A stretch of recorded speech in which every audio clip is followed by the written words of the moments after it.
You will hear a number of different recordings and you will have to answer questions on what you hear. There will be time for you to read the instructions and questions, and you will have a chance to check your work. All the recordings will be played once only. The test is in 4 sections. At the end of the test, you will be given 10 minutes to transfer your answers to an answer sheet. Now turn to Section 1. Section 1. You will hear a woman telephoning a car rental company to ask about car renting services. First, you have some time to look at questions 1 to 5.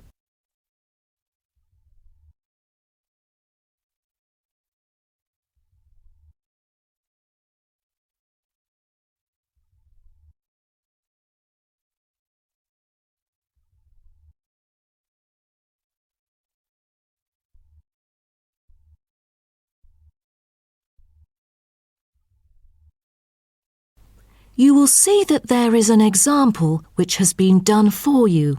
On this occasion only, the conversation relating to this will be played first.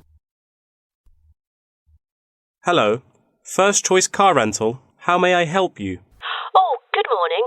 I'm calling for some information about your car renting services. I'm an American and I will be going on a family holiday to your city from Ohio next month. The woman says that she is an American, so American has been written in the space. Now we shall begin. You should answer the questions as you listen, because you will not hear the recording a second time. Listen carefully and answer questions 1 to 5. Hello, First Choice Car Rental. How may I help you? Oh, good morning. I'm calling for some information about your car renting services. I'm an American and I will be going on a family holiday to your city from Ohio next month. Okay, no problem. It's our pleasure to serve you. Could you please tell me your name and contact information first? I'm Caroline. That's Caroline.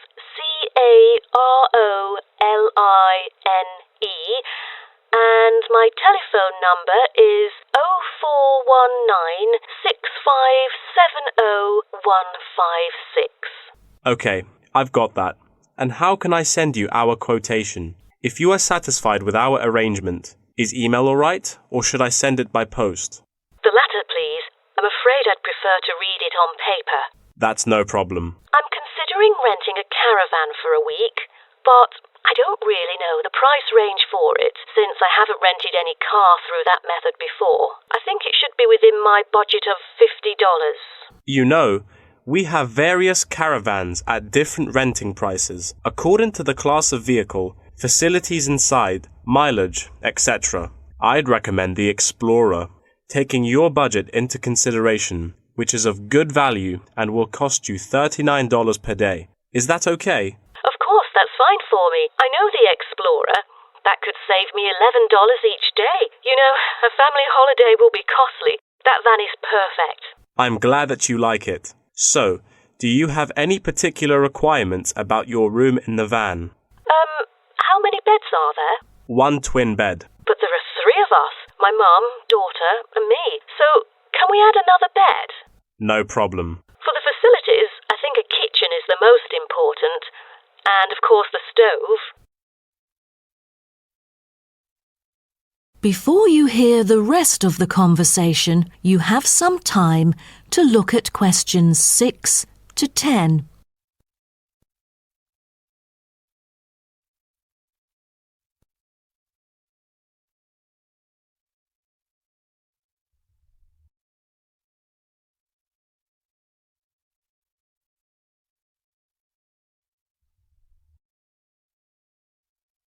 Now listen and answer questions 6 to 10.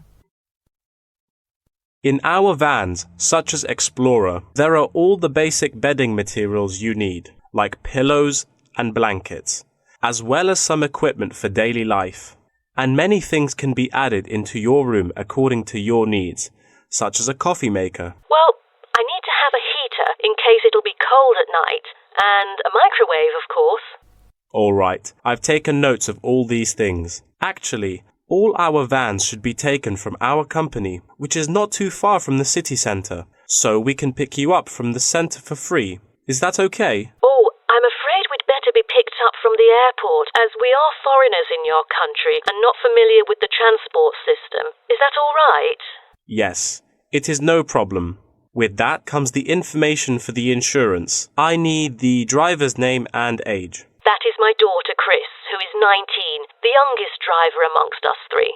I'm sorry, but our company only accepts caravan drivers aged 25 or over, according to our regulations. So... Well, that would be me, Caroline, and I'm 49 years old. And where was your driving license issued? I mean the country. I've got a license in America, but I've also got one in Australia, which is still valid. Is it better for me to register the local one from your country? Yes, that might be better. So your registration number is... That is the end of section 1. You now have half a minute to check your answers.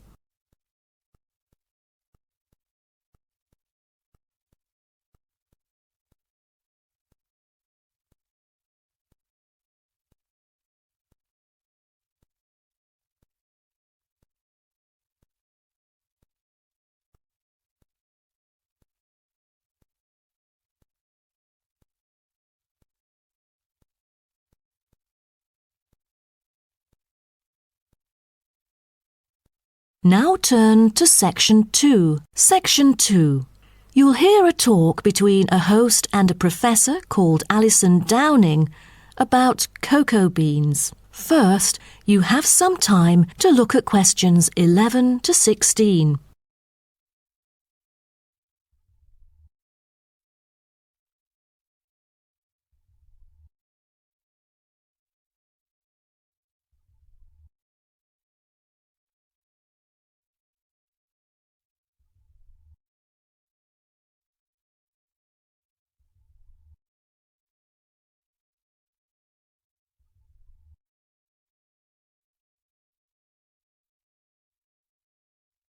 Now listen carefully and answer questions 11 to 16.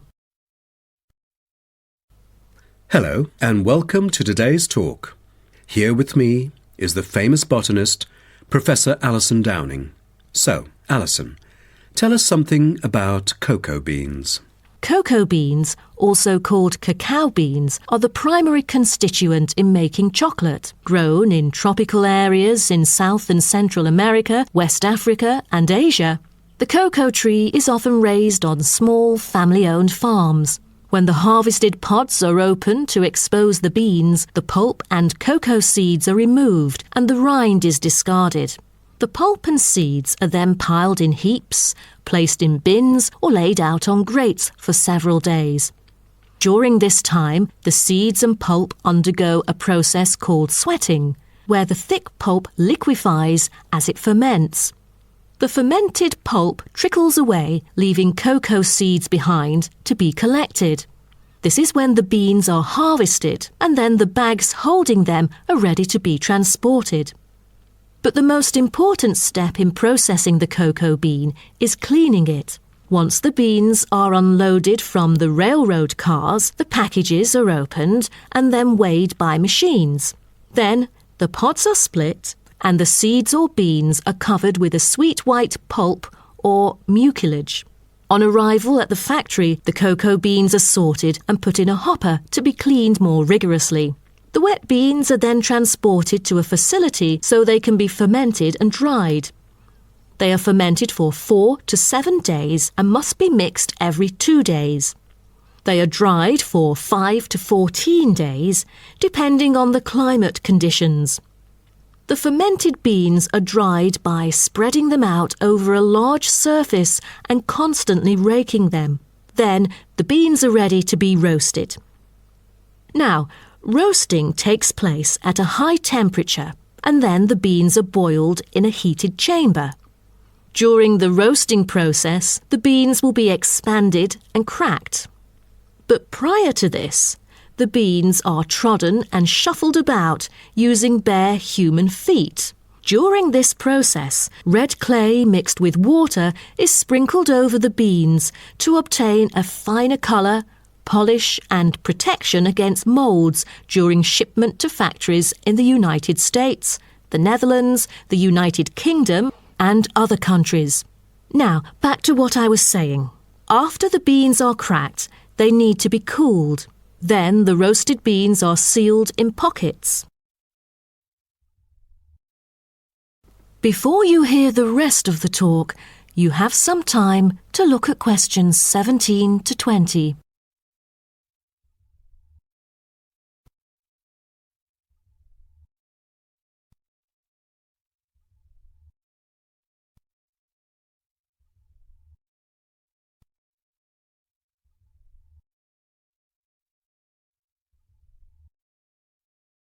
Now listen and answer questions 17 to 20. Wow, that is not a simple process, is it? But someone told me that different roasting levels of coffee can lead to different kinds of flavours.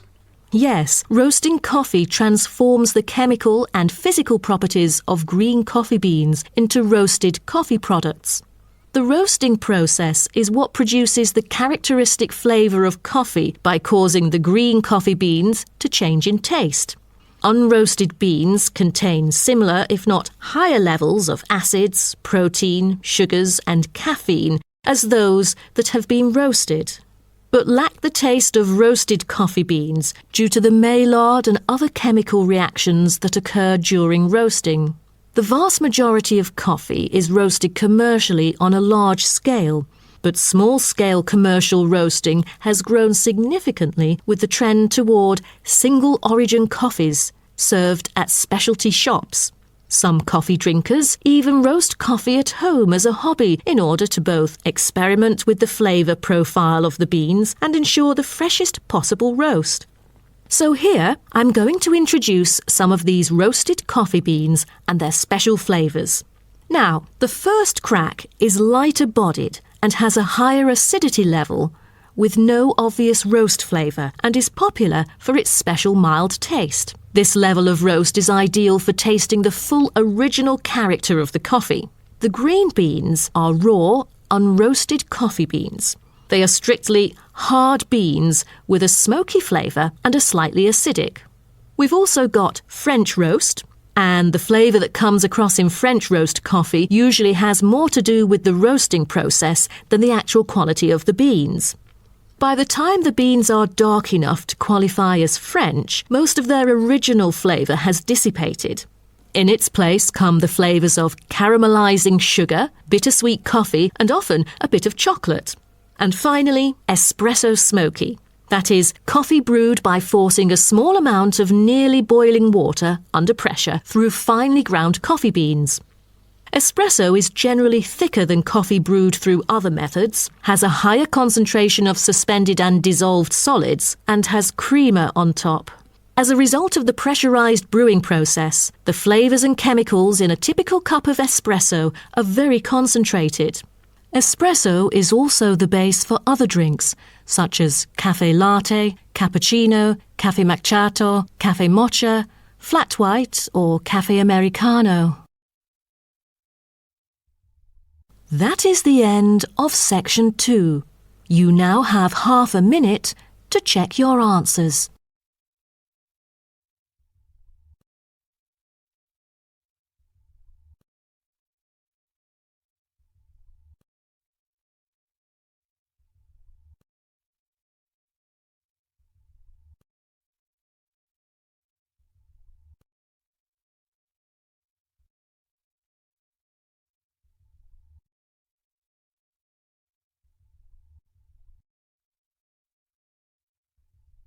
Now turn to section 3. Section 3. You will hear two students talking about the moa with the lecturer. First, you have some time to look at questions 21 to 26.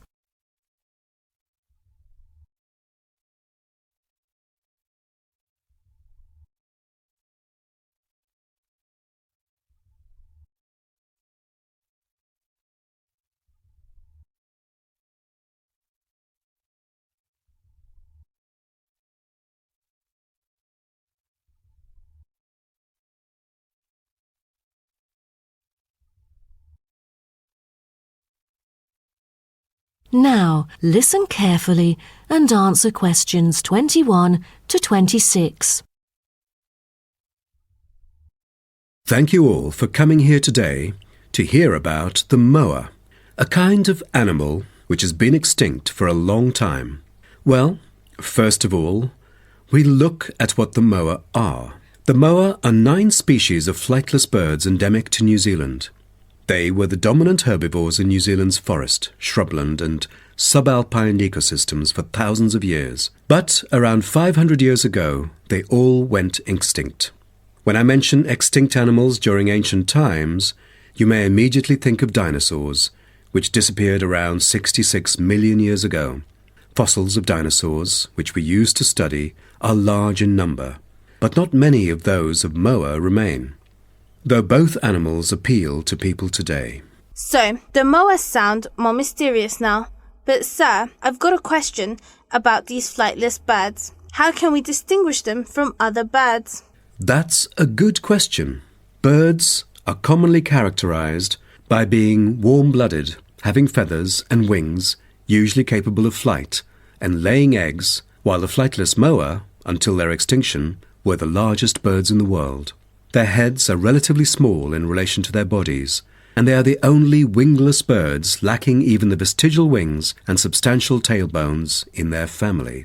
That's impressive, but were they born to be like that? I mean, when they were chicks. Yes, absolutely. So let's move on to the chicks. The eggs of moa were laid in nests and incubated for about 2 months. The chicks would be well developed upon hatching, and probably would be able to leave the nests to feed on their own almost immediately. I've heard that the male moa are thought to have incubated the eggs. Is that true? I think there is a possibility for that. I've read somewhere that the sex-specific DNA recovered from the outer surfaces of eggshells suggested that these eggs were likely to have been hatched by the male, but we still need to consult more. But I have a question. There has been some occasional speculation that the moa were still alive, because someone said they had caught sight of them in New Zealand in the late 19th century or even the 20th. Do you think it's possible? I'm not amazed by that, since that kind of thing has been claimed several times. But I find it funny because no reliable evidence of moa tracks has ever been found, and experts still contend that moa survival is extremely unlikely. So what was the reason for the moa's extinction? I wonder if it was global warming or some other factors related to their living environment. Well, before the arrival of human settlers in New Zealand, the moa's only predator was the massive Haas eagle. Then the Maori arrived sometime before CE 1300, and all moa genera were soon driven to extinction by hunting. What a horrible thing. Before you hear the rest of the talk, you have some time to look at questions 27 to 30.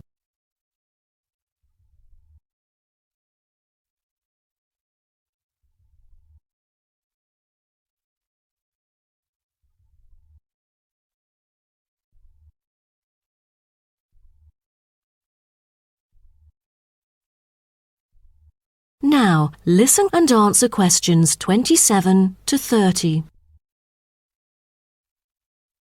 All right, now let's look at the features of some species of moa. The South Island giant moa may have been the tallest birds ever known, and the second tallest of the 9 moa species is the North Island giant moa, with the females being markedly larger than males, both in weight and height. And I've heard that the smallest of the moa birds are the coastal moa. Is that right?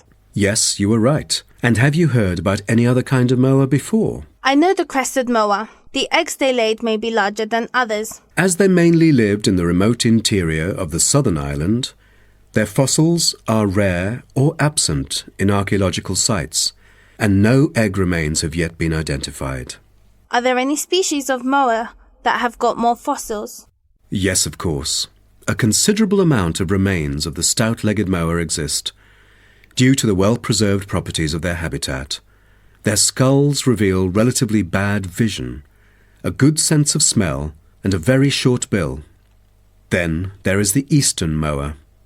They were remarkable in having very long and narrow windpipes, which probably enabled them to make louder, more resonant calls than those of other moa, and had the greatest vocal abilities, so they could communicate when they could not see each other in the forest or at night. They used a range of senses, apart from sound, in their search for food, such as their sense of smell and vision. That is the end of section 3. You now have half a minute to check your answers.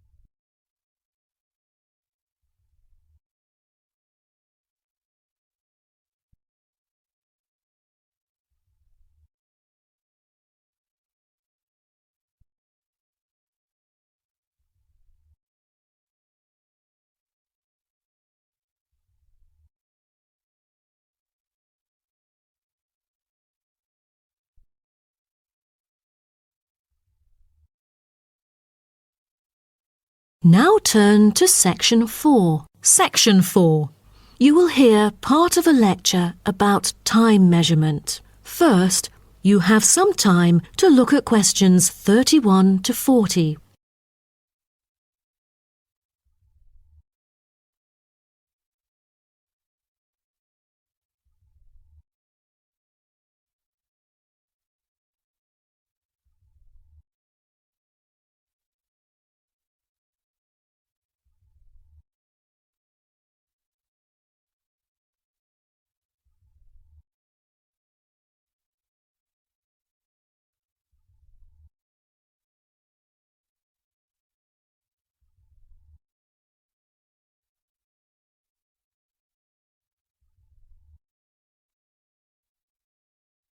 Now, listen carefully and answer questions 31 to 40.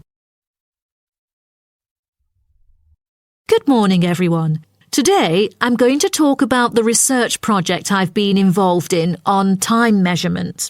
Do you know how time is measured? Consider how we measure length and how, with time, we encounter a difficulty. Before we could grasp it, it would slip through our fingers.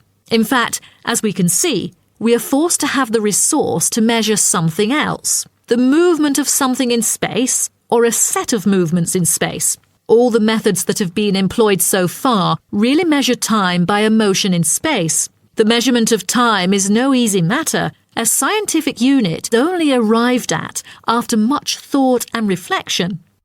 As the most primitive form of measurement, the sun seems to be natural. Ever since man first noticed the regular movements of the sun and stars, we have wondered about the passage of time. Prehistoric people first recorded time according to the sun's position. To start off, let us take noon, which is when the sun is on the meridian at the highest point of its course across the heavens, and when it casts the shortest shadow. But this measurement, which was regarded as a major one in ancient times, was less important than the natural events that occurred. The earliest natural events that had been recognised were in the heavens, but during the course of the year, there were many other events that indicated significant changes in the environment. Seasonal winds and rains, the flooding of rivers, the flowering of trees and plants, and the breeding cycles or migration of animals all led to natural divisions of the year, and the further observation and local customs led to the recognition of the seasons. Years later, precise measurements were invented because the passage of time was extremely important for astronomers and priests who were responsible for determining the exact hour for daily rituals and for important religious festivals. Apart from the connection with religion, accurate time measurement was also related to the government, since they divided the day or the night into different periods in order to regulate work and various events. For thousands of years, devices had been used to measure and keep track of time. The current sexagesimal system of time measurement dates back to approximately 2000 BCE from the Sumerians. It was found that the earliest ancient timekeepers were mainly invented and used in Mesopotamia, where the water clock was introduced from, as well as in North Africa, especially in the area of ancient Egypt.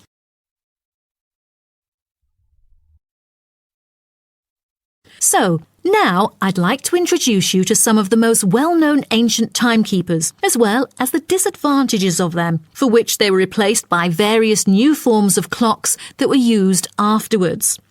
A sundial is a device that tells the time of day by the apparent positioning of the sun in the sky. In the narrowest sense of the word, it consists of a flat plate and a gnomon which casts a shadow onto the dial. As the sun appears to move across the sky, the shadow aligns with different hour lines which are marked on the dial to indicate the time of day. However, it was quickly noted that the length of the day varied at different times of the year. Therefore, there could have been a difference between clock time and sundial time. In addition, the sundial was of no use at night, so a water clock was invented. The water clock, or clepsydra, appeared to have been invented around 1500 BCE and was a device which relied on the steady flow of water from or into a container. Measurements could be marked on the container or on a receptacle for the water. It was reliable, but the water flow still depended on the variation of pressure and temperature from the top of water in the container. As the technology of glass blowing developed, from some time in the 14th century, it became possible to make sand glasses. Originally, they were used as a measurement for periods of time like lamps or candles. But as clocks became more accurate, they were calibrated to measure specific periods of time. The drawback, however, as you can imagine, was the limited length of time they could measure. The last timekeeper to be introduced is the fire candle clock. Candle clocks took advantage of a simple concept, the slow and consistent nature of a burning wax candle. By utilising this process, our ancestors were able to keep steady track of the time. The clocks were created by engraving the length of the candle with evenly spaced markings. Each marking represented a single unit of time, and as the wax burned down, each hour would disappear. However, the drafts and the variable quality of the wax mainly influenced the time of burning. Like oil lamps, candles were used to mark the passage of time from one event to another rather than tell the time of day. That is the end of section 4. You now have half a minute to check your answers.